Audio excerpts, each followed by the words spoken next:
it's all out there. Because if we're providing choice, then why would we want to provide slivers of choice, right?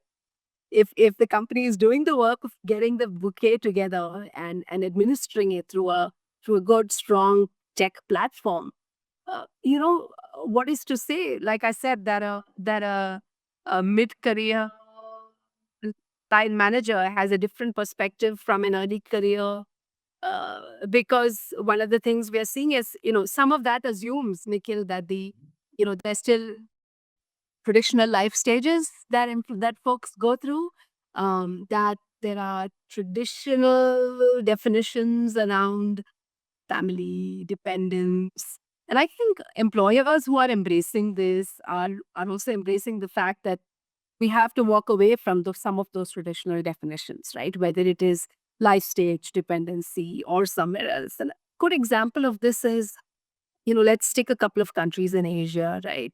India, Philippines, um, caregiving responsibilities, very important socioculturally, right? It's very common for example, these couple of talent markets to see parental coverage in many benefit programs. But you move away from there to other parts of the world, this doesn't add up. This is a surprise. Why would we cover parents in a traditional benefit package? So I think that is I think organizations look for what's relevant in the market.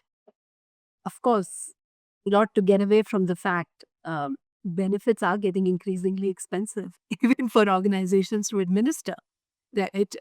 Health insurance, for example, sees, I think this is the third year of double-digit increase in administering those costs. Just the same cost, not enhancing the benefit. Exactly, the cost of just providing the same benefit increases. And therefore, I think organizations see value in that bouquet option. Here's the bouquet, pick and choose. Maybe the picking and choosing has some guardrails to ensure there is some degree of simplicity. And then employees, it's relevant for a multi-generational workforce. Doesn't have any assumptions behind it.